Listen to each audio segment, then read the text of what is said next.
Live on Channel 5. This is the 10 o'clock news with Deborah Norville. Coming out revealing secret negotiation between the Nazis and the Zionists in 1933, which allowed German Jews and their assets to go to Palestine. Rich Samuels joins us tonight with the story of the controversy behind the book and the author's struggle to write it. Rich? Deborah, with the rise of Adolf Hitler to power in the spring of 1933, the Jews of the world were faced with a dilemma. They could raise a cry of protest, a cry few would heed, or they could make a deal with Hitler, a deal that would bring a step closer their dream of an independent Jewish state.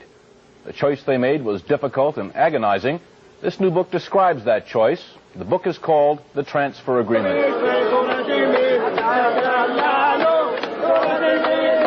This is Israel a few days ago, the season of Passover.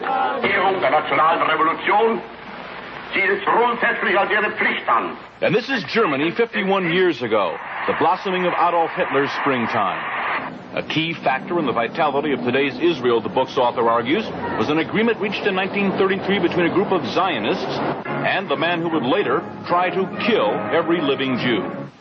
The great irony is that Adolf Hitler became the chief economic sponsor of the State of Israel. It will be an argument against, and a wrong argument against Zionists. Some who lived through those times fear the response to this book. The parents of the author feared its very writing. When your son came to you and said he was going to write this book, what were your feelings about his undertaking? I told him he's not my son anymore. Why did you say that? I told him I'm going to sick city. As though he were dead? That's right.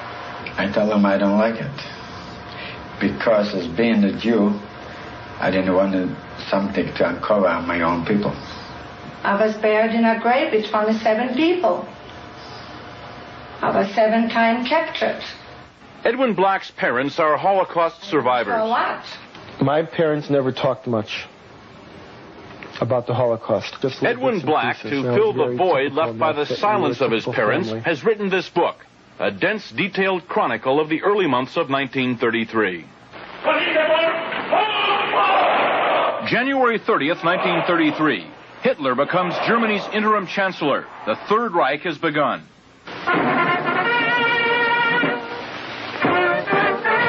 But in this country, on March 4th, attention is diverted by the inauguration of Franklin Delano Roosevelt. More power to you, President Roosevelt. The entire country's behind you, thrilled with hope and patriotism. But ominous headlines tell what's already happening to the Jews of Germany. The protest of American Jews was heard almost immediately. It was based on only the sparsest of press reports, and nowhere was that protest more vocal than here in New York City. All creeds, local and national organizations, and labor parties are joining this gigantic demonstration passing through famous Washington Arch. Rabbi Stephen S. Wise, honorary president of the American Jewish Congress, leads the procession down Fifth Avenue on foot. Father arranged for the first great mass meeting at Madison Square Garden to protest Hitlerism. He felt that when freedom was threatened, silence condoned oppression always. Thousands who waited hours behind police lines rush forward as the doors of Madison Square Garden are open. Jews and Gentiles join in the race for seats, and 22,000 of them get in. I was a young kid then, you see, as a teenager. And I belonged to a Zionist youth group. And we were all summoned to go to that rally. Well, it was a very agitated crowd. Many Yiddish speaking, a few English speaking. Rabbi Wise mounted an appeal to the Jewish people to do something to save Jewish honor. Most of the important, well-established Jews were very angry at him, said this was sensationalism, and that if anything happened to the Jews in Germany, the blood of the Jews would be on his head. Dr. Stephen S. Wise, rabbi of the Free Synagogue and a national leader of liberal thought, speaks in behalf of the Jews of the United States. This is not a Jewish meeting. This is the conscience of America making itself felt.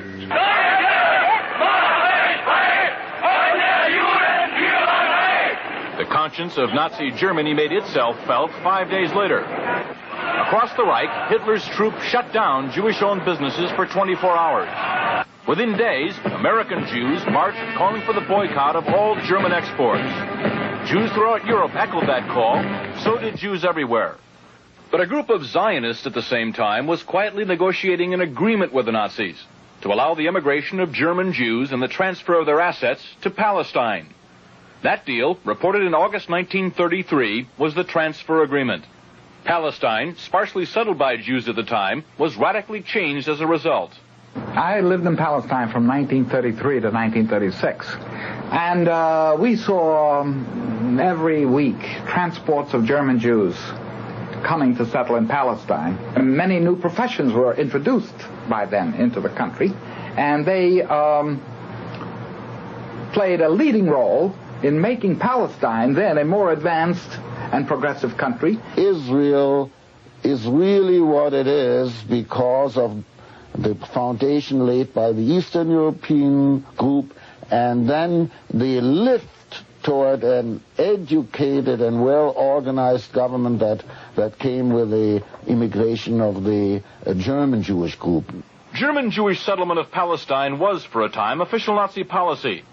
These photos of Jewish life in Palestine, along with a lengthy text, appeared in 1934 in the Berlin paper Der Angriff. The publisher, Hitler's propaganda minister, Joseph Goebbels. A Nazi Visits Palestine was the title of the multi-part series.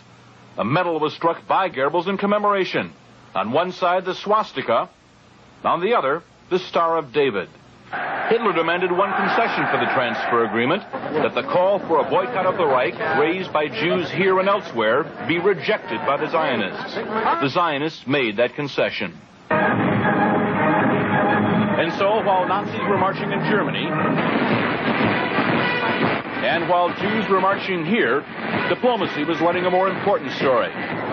In the Mediterranean, where the dream of a nation-state for Jewish people came a step closer to reality. The story in this book some will find hard to accept. I still feel the hurt. But after I read it, I said, I'm all with you. Go ahead and write it. Because everything was exactly what happened, and that's the truth, and you cannot deny it. And the truth must prevail. And I'm not worried by the people who will find the book in bad taste. The smart people, the intelligent people, the people who went through will understand. The author is torn between two profound feelings. That he has to be for a Jewish state, and that the silence which his parents have kept, well, he has to retaliate against that silence, and he takes it out on others. It was a quest. It took me around the world. Financially, it depleted me. Emotionally, it drained me. And as far as my being a Jewish person and understanding my Jewish identity and my relationship to Israel and the Holocaust, it has fulfilled me. It has given me identity. That he tries to exorcise his own demons by creating ghosts to visit the nights of others is really a very personal drama. And my only hope is that he will not damage the people, the state, and the brethren and sisters whom he proclaims to cherish. Did you find what you wanted to know? Yes, I know what happened, and I know why. The transfer agreement will be available shortly. Macmillan is the publisher. Deborah? Thanks, Rich. Really interesting.